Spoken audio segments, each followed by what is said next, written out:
주 내게 복 주사 주 너를 지키시고 은혜 베푸시네. 목요 생각 238번째 2025년 5월 여러 날들을 기억하며 2025년 5월 4일 문득 이런 생각을 해봅니다. 왜 5월을 가정의 달이라고 할까요? 마치 일요일을 주일이라고 기독교 신앙인들이 부른 것과 같이 어떤 의미를 부여하기 위해서 그런 것일까요? 5월에 담긴 여러 날들을 역사적으로 알아보았습니다. 어떤 의도를 가지고 제정한 날이었습니다. 예를 들어 5월 5일을 어린이날로 정한 이유는 1920년대 아동문학가였던 방정환 선생님이 첫 아동 잡지인 어린이를 발간하면서 시작되었다고 합니다. 그는 천도교의 영향을 받아 어린이를 새롭게 정의하면서 어린이 운동을 펼쳤다고 합니다. 그 당시에는 일제의 나라를 빼앗기고 암울한 삶을 대부분의 사람들이 살아가면서 어린이의 상황은 더욱 좋지 않았습니다.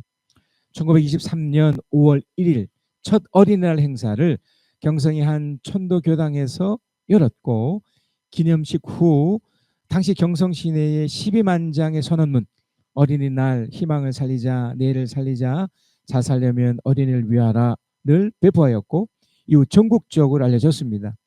어린이날은 새싹이 돋아난다는 의미로 해방된 후 1946년 5월 5일 오전 11시 당시 서울의 휘문중학교 교정에서 기념식을 가지면서 제정이 됩니다. 천도교 소년회, 조선소년운동중앙협의회 등 18개 소년단체에서 수천 명이 참석했고 새날 새 조선의 주인으로 열심히 배우겠다는 소년 소녀의 선서문이 낭독되면서 지금의 날로 정착되었다고 합니다. 출처 네이버 지식백과. 그런데 여기서 우리가 생각해 봐야 할 것이 있습니다. 처음은 어린이날처럼 국가 공휴일로 제정한 그 날들이 지금을 살아가는 우리들에게 어떤 도움이 될까요? 입니다. 대부분의 날이 어떤 의미를 부여하면서 만들어진 날이라면 그 의미를 이미 알고 펼쳐지고 있다면 구태여 그 날을 그런 식으로 지켜야 할까요?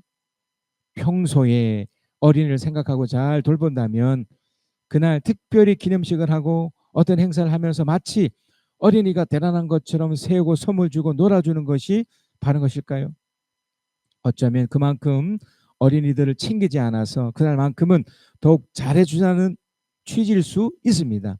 그러나 그날 자체가 중요한 것보다 평소에 잘하고 성실하고 꾸준하게 잘해주었어야 했습니다. 마치 주일을 성수라는 이름으로 거룩히 지키려는 기독교 신앙인의 모습과 비슷합니다. 주일 그 날만이 특별하고 중요한 날이 아니라 평소에 월요일부터 토요일까지 다 중요한 하나하나 날인데 또 한 날인 일요일에 주일로서 의미를 부여했을 뿐입니다. 주일은 단지 주님을 생각하고 앞으로의 한 주간을 의미 있고 보람되게 살자의 다짐과 감동으로 세우는 날입니다. 그래서 성경에서 주일은 안식한 날 이후 그 첫날일 뿐이고 주님의 부활을 기념하면서 소망과 기대 속에 한 주간을 충전하는 날, 그 이상의 날이 아닙니다. 두 번째는 날이 담긴 여러 의미들을 제대로 살아내는 것입니다. 근로자의 날, 어린이날, 2025년도에는 석가탄신의 날도 같은 날입니다. 어버이날, 스승의 날, 성년의 날, 부부의 날, 5.18 민주화 기념의 날, 1980년 5월 8일, 5월 18일 광주와 전남 일원에서 신군부의 일반 시민을 무력으로 죽이고 탄압한 것에 민주주의 실현으로 민중항쟁을 기념한 날입니다. 이 날들은 2025년을 살아가는 우리들에게 국가적인 날로 제정된 특별한 날입니다.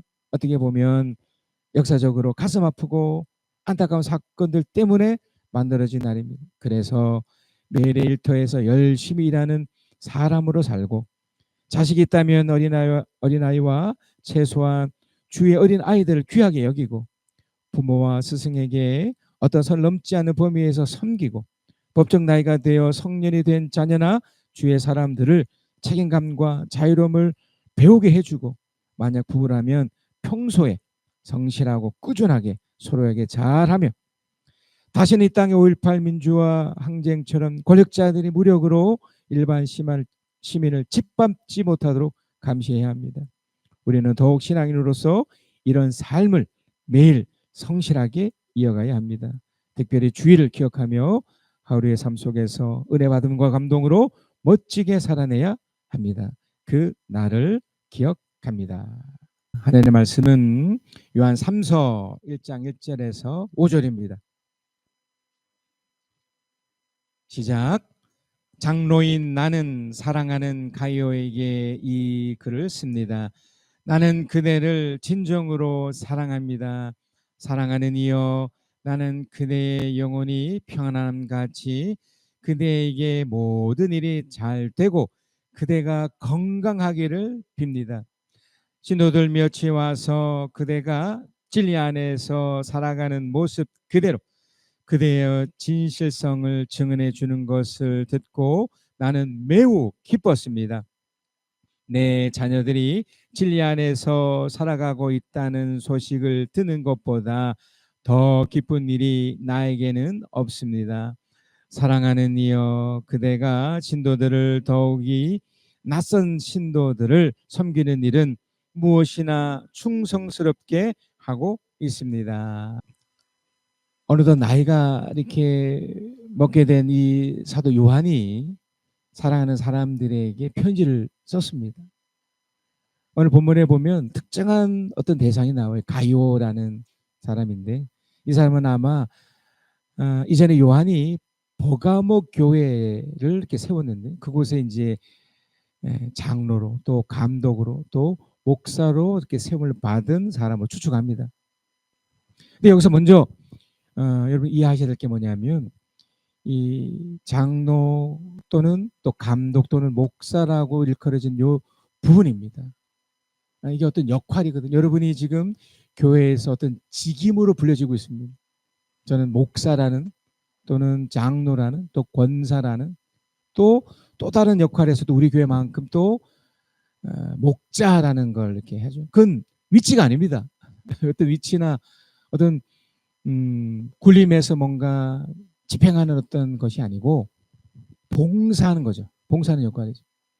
그래서 장로나 감독이나 또는 목사 이런 직임은 이제 어떤 직분, 그러니까 봉사를 목적으로 하는 그 역할의 모습인데 여기에 이제 나이가 이렇게 많고 또 덕이 쌓이고 그러면서 이제 자연스럽게 이제 어쩔 수 없이 이렇게 위치에 서게 돼요. 그러니까 그 역할을 감당하는 사람이 어떤 위치 속에서 실제적으로 바르게 어떤 일을 집행해 나가는 거죠. 마치 여러분 그 영화 감독이나 또 연극 무대를 이렇게 감독하는 분들이 실질적인 책임을 지고 일의 전체를 지휘하고 이렇게 관리하는 것과 같습니다. 그러니까 우리의 역할이죠. 우리가 무언가를 해야 되는 거죠. 그걸 그 사도 요한이 가이오라는 특정한 그 사람에게 이제 어떻게 하라고 권면하는 거죠. 어떻게 하라는 걸까요? 사도 요한은 그 노년의 감독자로 때로는 목사로 때로는 장로로 남겨진 사람들에게 아주 중요한 원리들을 얘기했습니다. 하나는 이 땅을 살면서 죄짓지 말자 이거였고 또 하나가 바로 사랑하며 살자였습니다. 바로 그 사랑하며 살자는 것을 그 가교에게 지금 설명하고 있습니다. 우리에게도 마찬가지죠. 우리가 이제 예수 그리스도라는 하나님께서 보내주신 그 아들을 또 믿음의 이 땅을 살아가는데 신앙인답게 뭔가를 살아가는 그것이 바로 사랑하며 사는 것이죠. 그래서 오늘 본문은 그래서 어떻게 하라고 그 사랑을 어떻게 하라고를 이제 말하고 있는 겁니다. 자, 첫 번째는요. 요한 3서 1장 2절입니다. 사랑하는 이여 나는 그대의 영혼이 여기서 나는 이제 사도 요한이고요. 그대가 이제 가요입니다. 가요 감독 또는 장로 또는 목사 아니면 권사 또는 어떤 목자 이럴 수 있죠.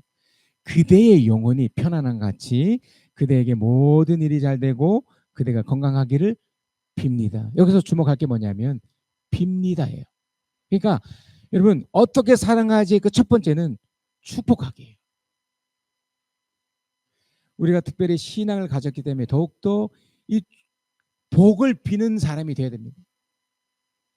우리는 특별한 능력을 이미 소유했기 때문에 우리 입에서 또는 우리 마음 가운데 복이 나갈 수 있지만, 그러니까 하나님 앞에서 그런 능력을 발휘해서 기도의 모습인 복을 비는 것이 덜 될 수 있지만 욕이 나올 수도 있고요, 저주가 나올 수도 있어요. 굉장히 중요합니다. 사는 어떻게 하는 거라고요? 축복하는 겁니다. 여기서 이제 놀라운 것은 이 사도 요한이 편안함, 잘 되는 거, 건강하기가 같은 어원이에요. 그러니까 비슷한 원에서 출발한 거예요. 이걸 쭉 풀어 말씀드리면 아무 탈이나 말썽 없이 예정대로 잘 되어가는 상태를 말한대요. 그러니까 이걸 이제 어떤 비유를 들었는데 이제 원어적으로 이렇답니다. 어떤 사람이 여행을 떠나지 않습니까? 여행을 떠나면 그 당시의 여행은 모험을 감수해야 되죠. 어떤 일이 펼쳐질지 몰라요. 근데 여행을 하고 돌아와야 되지 않아요? 그 과정 속에 아무 일이 일어나지 않는 거예요. 오히려 즐겁고 행복한 일만 일어나고 좀 안 좋은 일들, 뭐 가다가 어떤 위협을 당한다든지 어려움을 당한다든지 그런 일이 없이 무탈하게 뭐 날씨도 좋고 뭐 상황도 좋고 또 가는 곳곳마다 뭐 잘 되고 행복하고 이런 일들이 일어나는 거. 그러니까 축복, 그러니까 복을 빌어준 게 이거라는 거죠. 순조롭게 일이 잘 되고 지금 시대 표현으로 말하면 성공을 비는 거예요. 그 상대방이 성공되기를 정말 진심을 다해서 응원해주고 기뻐해주고 그렇게 될 바라는 마음. 근데 그 결정 과정은 하나님 하시는 거잖아요. 뭐 내가 어떻게 하는 것은 아니지만 그 첫 번째 빌어주는 거죠. 기도해주는 거죠. 그 마음을 담아 진심을 담아 펼쳐주는 거죠. 그래서 그렇게 될 때 어떻게 될까요? 실제로 그런 일어납니다. 자, 그런데 문제가 있습니다. 이제 축복하는 사람도 마찬가지지만 축복을 받는 사람도 반드시 어떤 전제가 있어야 돼요. 오늘 이 표현이 사도 요한이 부득정 다수에게 했던 얘기가 아니지 않습니까? 가이오라는 특정한 어떤 대상에게. 그러니까 가이오라는 이 사람이 이미 어떤 삶을 이미 살고 있었습니다. 마치 여러분, 저는 이제 가끔씩 이제 아내 일터에서 일을 도우면서 농산물 시장이나 아침 새벽부터 열심히 일하는 사람을 보게 되거든요. 그러면 그 열심히 일하는 사람 때문에 내가 더 힘을 얻어요. 와, 열심히 일을 하는구나. 물론 돈 벌기 위해서 그렇게 하지만 그 열심히 주는 것 때문에 힘을 얻는 것처럼 하나님 역시도 그 이제 그 결정권자로서 뭔가 복을 딱 부어주려고 할 때 막 잘하려고 하고 뭔가 하려고 하고 또 뭔가 이렇게 의지를 가지고 이렇게 노력하는 사람을 보면 더 잘해주고 싶은 마음이 들지 않겠습니까? 반대로 아무리 축복을 빌어줘도 그 당사자가 게으르고 그냥 마음대로 살고 방치해버리고 그냥 뭐 나몰라라 하고, 그 증거 중에 하나가 정리정돈이에요. 여러분, 저는 놀라운 발견을 했는데 하나님의 사람과 하나님의 사람이 아닌 사람이 특성 여기서 드러나요. 여러분의 책상이 어떻습니까? 여러분의 옷장이 어떠십니까? 여러분의 신발장이 어떠십니까? 하다못해 뭐 어지럽힐 수도 있지만 내가 이걸 잘 정돈해야지. 그러니까 이게 축복받는 사람의 비법이에요. 지금 사도 요한은 가이오의 축복을 빌어주면서 어떤 이 사람 안에 어떤 전제가 있다는 걸 알게 돼요. 요한 3서 1장 3절에서 4절이에요. 신도들이 며칠 와서 그대가, 이게 가이오거든요, 진리 안에서 살아가는 모습 그대로 그대의 진실성을 증언해 주는 것을 듣고 나는 매우 기뻤습니다. 여러분의 자녀가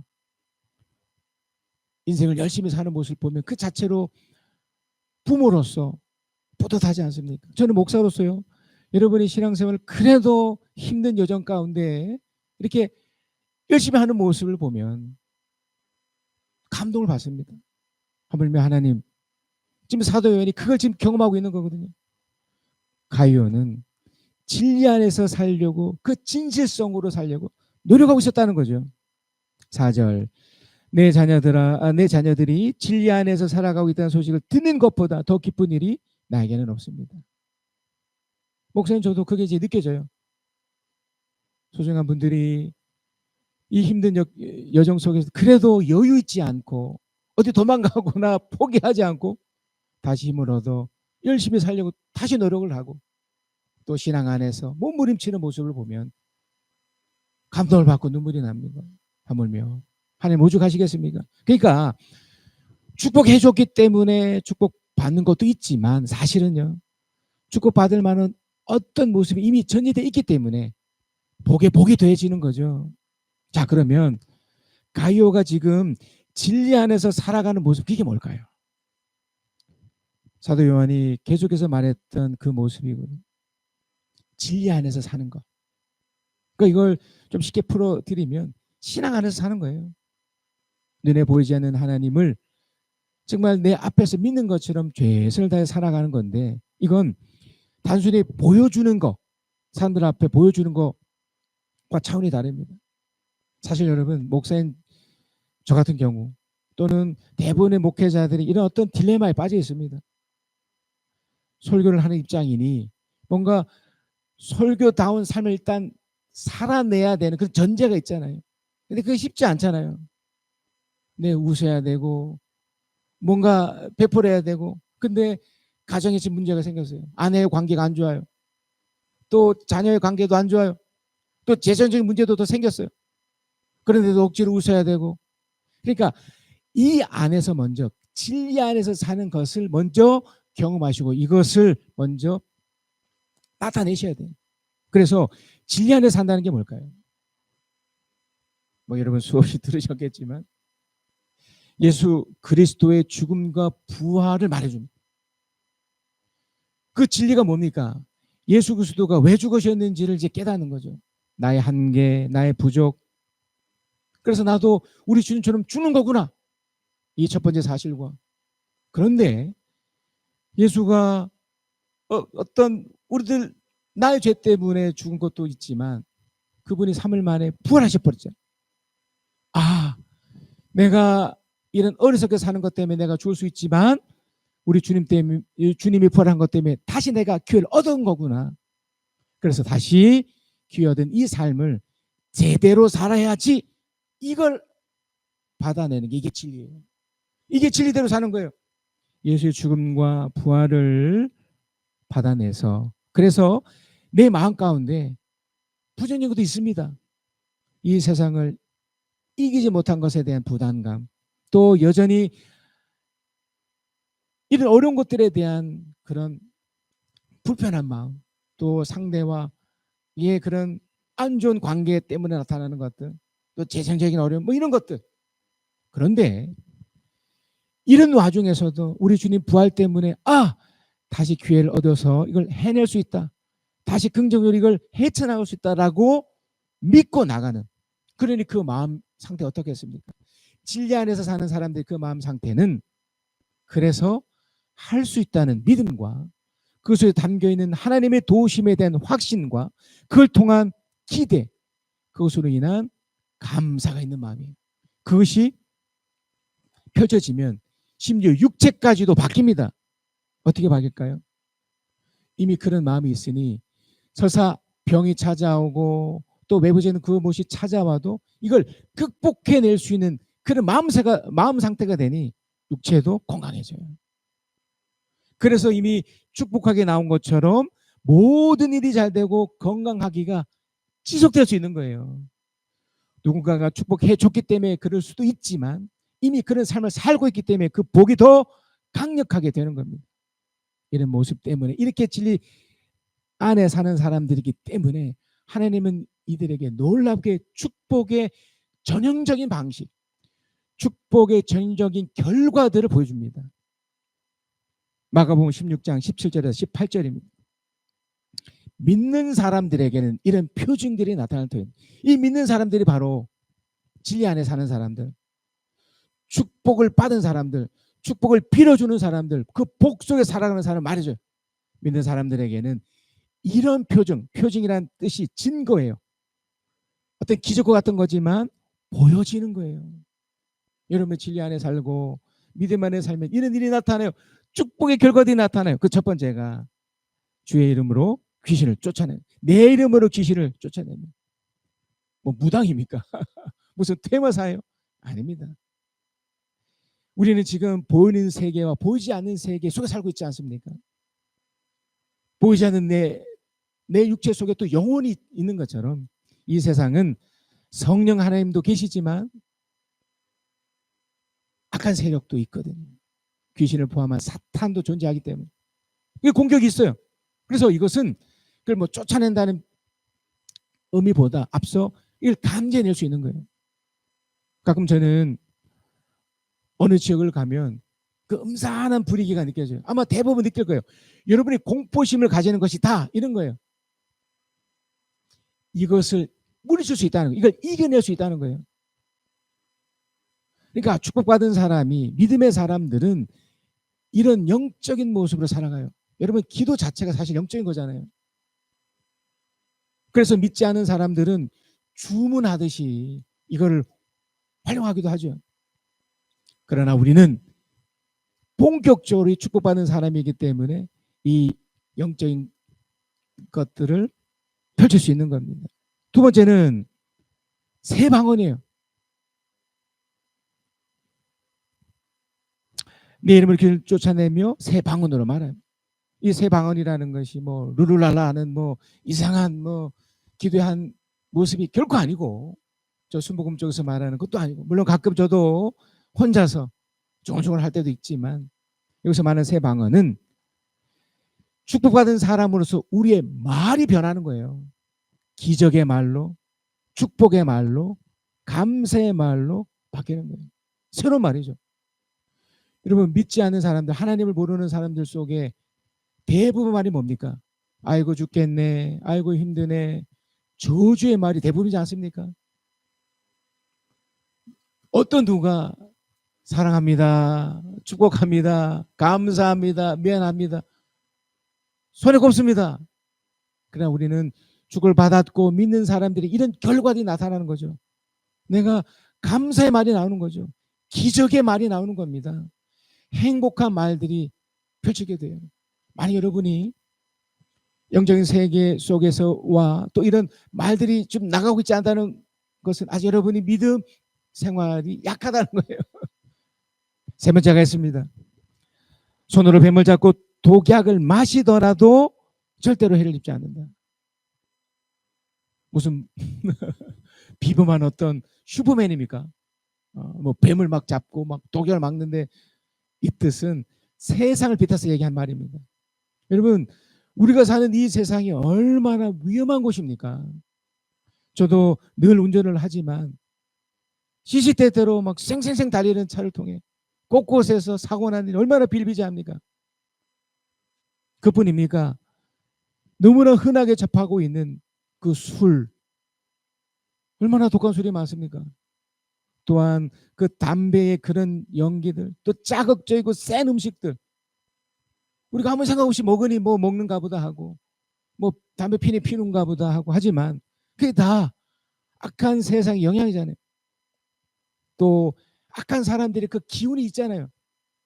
수시로 봅니다. 지나가다가 그 표정들을 봐도 정말 어떤 사람은 공포심이 느낄 정도로, 한 번씩 목욕탕을 가면 온몸에 문신한 사람을 보면 막 너무 혐오감 느껴지지 않으신가요? 다 이런 것들이 다 독약 같은 거예요. 다 영향을 받으니까 내 마음이 이것 때문에 움츠러들잖아요. 뱀을 집어드는 것 같은 거예요. 무섭습니다. 더러운 저주의 말들, 짜증스러운 미움, 분노 곳곳에서 펼쳐지잖아요. 데모하는 사람들 보세요. 근로자 날이라고 30분을 거기서 주차를 하고 있었는데 못 갑니다. 거기서 데모해가지고 악과 독으로, 그게 다 영향을 주는 거예요. 그게 다 뱀을 집어드는 거고 독약을 마시고 똑같습니다. 그런데 우리는 축복받은 사람으로, 믿는 사람으로 어떻다고요? 해를 입지 않는다는 거예요. 하나님이 철저하게 우리를 보호해 주시고, 그런 것이 서서히 따더라도 오래 가지 않도록 일찍 이것을 이겨낼 수 있도록 우리 마음을 붙잡아 주시고 함께 하신다는 결정적인 네 번째입니다. 축복받은 사람, 하나님 함께 하시는 사람. 그 결과가 뭐냐면 아픈 사람에게 손 얹으면 나을 거라는 겁니다. 무슨 무술사입니까? 무슨 이상한 민간요법의 무슨 의사입니까? 아니, 그 얘기하는 게 아닙니다. 아픈 사람에게 손을 얹으면이라는 뜻은 우리가 좀 전에 보았던 이런 믿는 사람의 세 가지 결과들이 나타난 사람들에게, 또 축복으로 사람들에게 사람들이 느껴져요. 아픈 사람이 느껴져요. 아프다는 것은 육체적인 아픈 사람도 있고 마음을 아픈 사람들. 어떤 때 그 아픔이 목사님 저에게도 전이 될 때가 있어요. 마음이 아프니 제 마음도 너무 아파요. 어떤 때 눈물이 나요. 어떤 땐 하루를 막 금식을 해야 될 정도 너무 힘들 때도 있죠. 왜 그렇습니까? 축복받는 사람으로서 그 상대방의 그런 것들이 전이게 되고 또 그런 것 때문에 하나님이 어떻게 해주시나요? 치유해 주신다는 거예요. 여러분, 어떤 어려움이 생기거나 힘듦이 있을 때 예언신대에 오시거나 또는 목사에게 기도 요청하는 걸 하시길 바랍니다. 아니요, 꼭 하셔야 됩니다. 왜요? 낫기 때문에.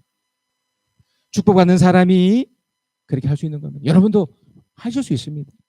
저는 지금 뭘 말씀드리고 있나요? 사랑하는 사람들을 위해서 해야 될 첫 번째 일이 축복하기인데 축복하는 사람의 그 결과가 이렇다는 거예요. 아픈 사람에게 손을 얹으면 낫는다. 자, 이제 두 번째입니다. 큰 두 번째입니다. 사랑하는 사람을 위해서 우리가 뭘 해야 될까? 그 두 번째는 구체적 행동을 하는 거예요. 축복의 기도로 빌어주는 것만큼이나 이제 실제적인 행동으로 보여주는 거예요. 요한삼서 1장 5절에서 8절입니다. 사도 요한은 가이오와 데메드리오라는 사람을 예를 들어서 설명을 하는데, 사랑하는 이여, 이게 가이오입니다.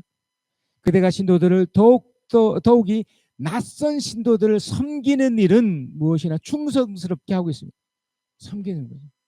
서비스하고 있는 거예요. 그러니까 구체적으로 그냥 기도만 하고 땡이 아니라 실제로 섬기는 거예요.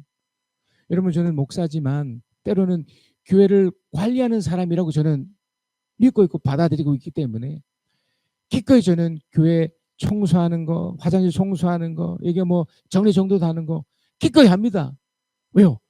내 일이니까, 나의 서비스니까, 섬기는 일이기 때문에 그렇습니다. 여러분도 마찬가지입니다. 여러분 일터에서, 여러분의 가정에서, 이 교회에서도 마찬가지로 서비스를 하셔야 돼요. 행동으로 뭔가를 보여주셔야 돼요. 6절입니다. 그들은 교회 회중 앞에서 그대의 사랑을 증언하였습니다. 그대가 하나님이 보시기에 합당하게 그들을 잘 보살펴서 보내는 것을 잘하는 일입니다. 이거죠, 이거. 보살펴 보내는 것. 누구를 그렇게 한 겁니까? 7절. 그들은 그리스도 이름을 전하기 위하여 나선 사람들인데 이방 사람들에게 아무것도 받지 않습니다. 진실되게 사는 바로 크리스찬들이에요. 그 당시에 이제 사람들이 지금으로 치면 어떤 목사나 성사 아닙니다. 우리 모두를 일으킵니다.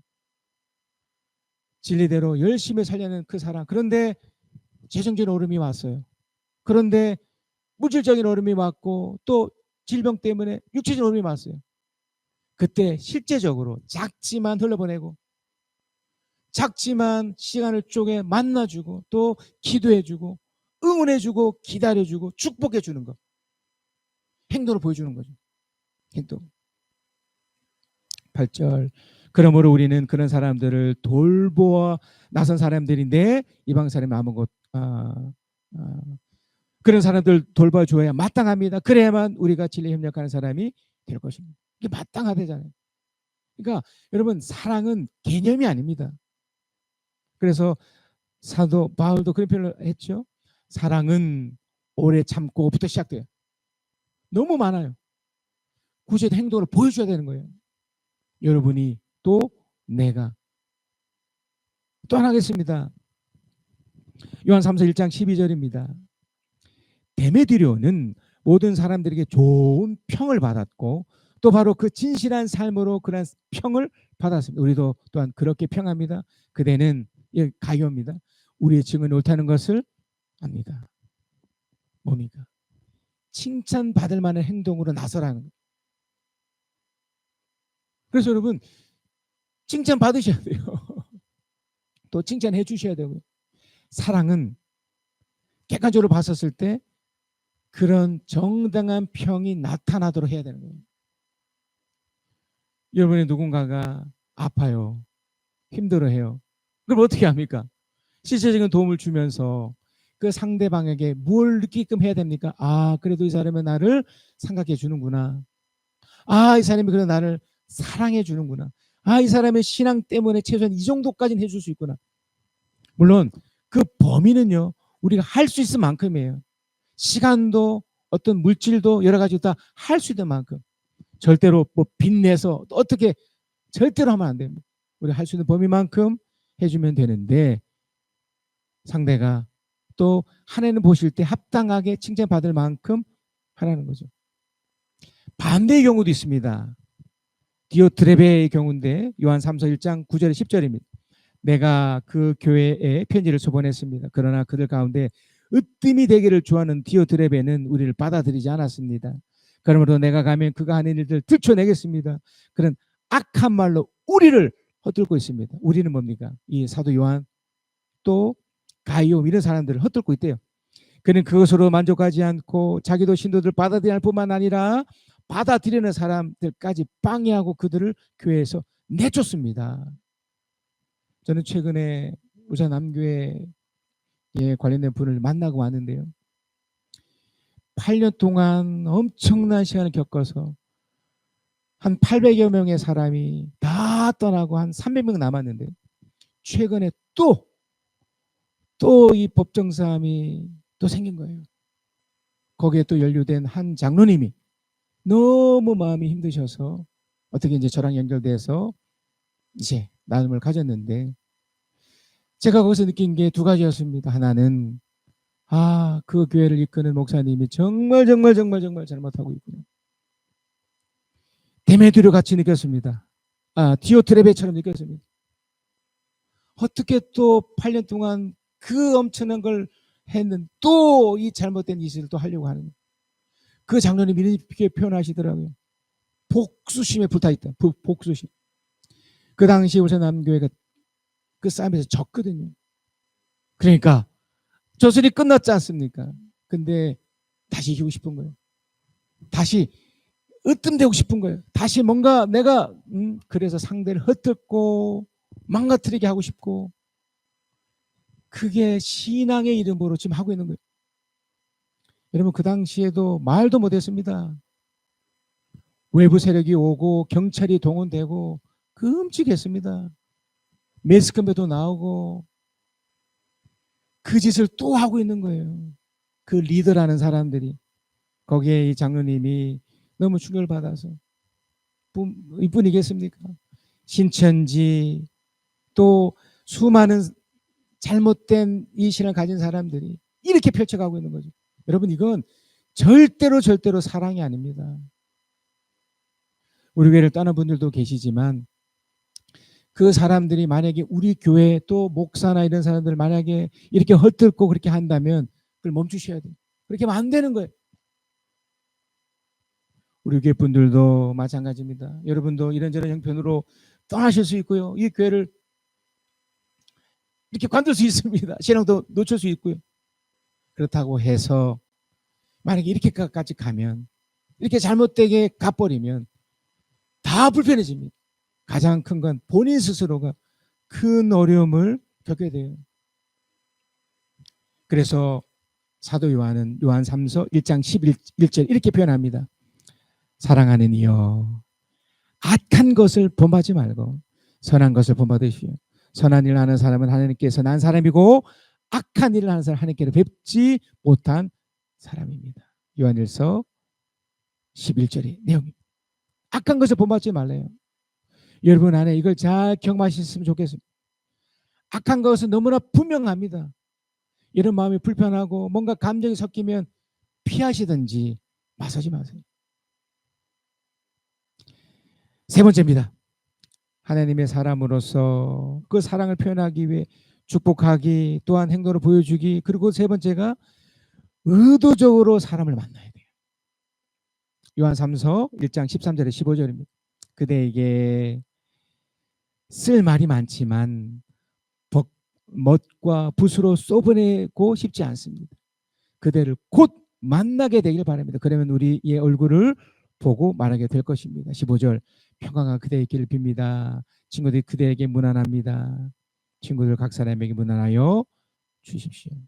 여러분, 신앙의 첫 단추는요, 만남에서 시작되거든요. 사랑의 실천이죠. 우리가 축복을 빌어주고 복을 빌어주고 구체적인 행동을 보여주지만 그것이 눈과 눈을 마주 대하며, 물론 때로는 뭐 전화로도 통화도 되겠지만 만나셔야 돼요. 만남으로 감동과 하나님의 은혜를 부어주시면 서로 경험하면서 이걸 이겨내고 버텨내셔야 돼요. 분명 상대가 거부할 수 있습니다.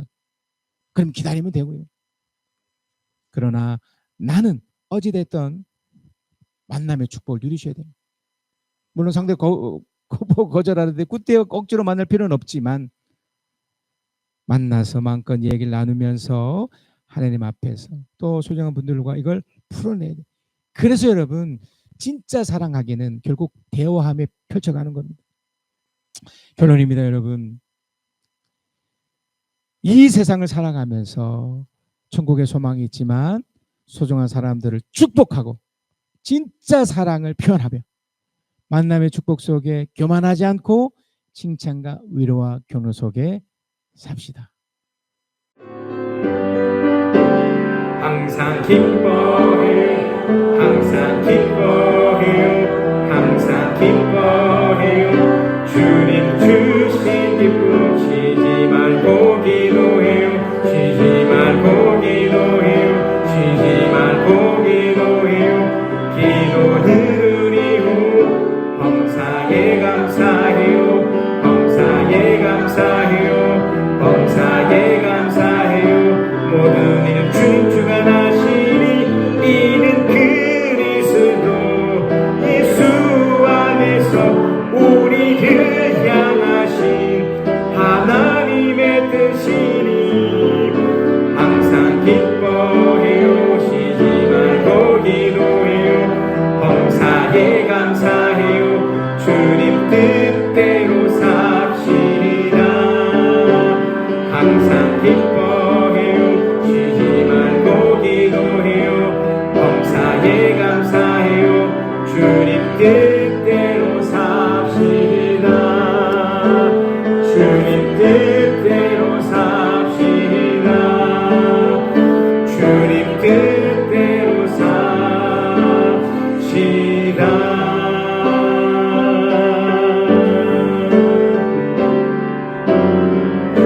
주 내게 복 주사 주 너를 지키시고 은혜 베푸시네. 그 얼굴 비추사 평안 주네. 아멘 아멘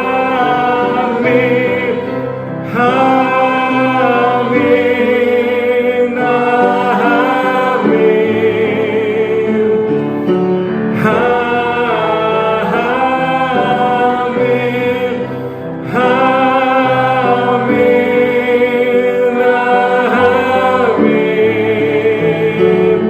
주의 은혜 너의 위에 천년까지 흘러가리.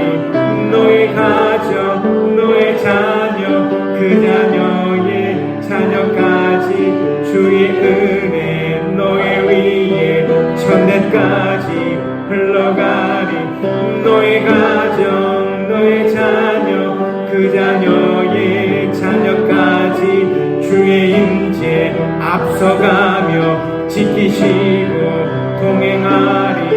둘러싸고 채우시며 주가 너와 함께하리. 아침에도 저녁에도 너의 모든 주님에도 슬플 때도 기쁠 기쁠 때도 주님 너를 위하시네 위하시네 위하시네 위하시네 위하시네 위하시네 위하시네 위하시네